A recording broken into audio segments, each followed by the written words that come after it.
নমস্কার, দি রিপোর্টে আপনাদের স্বাগত। নির্ঘণ্ট অনুযায়ী একেবারে শেষ পর্বে আগামী 1 জুন সপ্তম দফায় নির্বাচন হতে চলেছে দীর্ঘদিনের বাম দুর্গ বলে পরিচিত যাদবপুর লোকসভা কেন্দ্রে। আর প্রথম থেকেই তীব্র দাবদাহ উপেক্ষা করে যাদবপুর পুনরুদ্ধারে প্রচারে অক্লান্ত বামফ্রন্ট মনোনীত জাতীয় কংগ্রেস সমর্থিত সিপিআইএম এর তরুণ প্রার্থী সৃজন ভট্টাচার্য।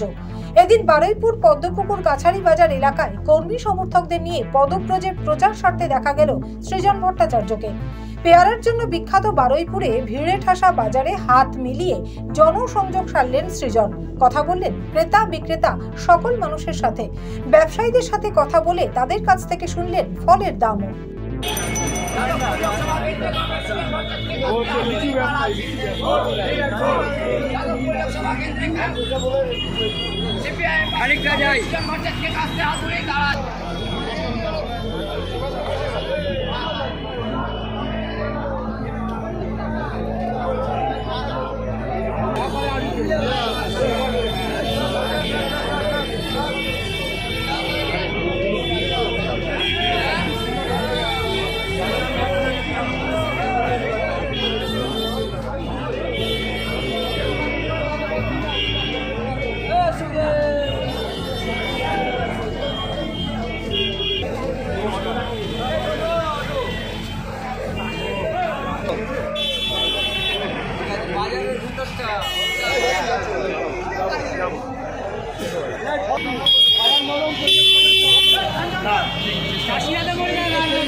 বারুইপুর থেকে মামনি রায়ের রিপোর্ট, দি রিপোর্ট।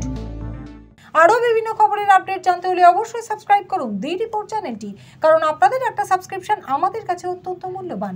জয় হিন্দ।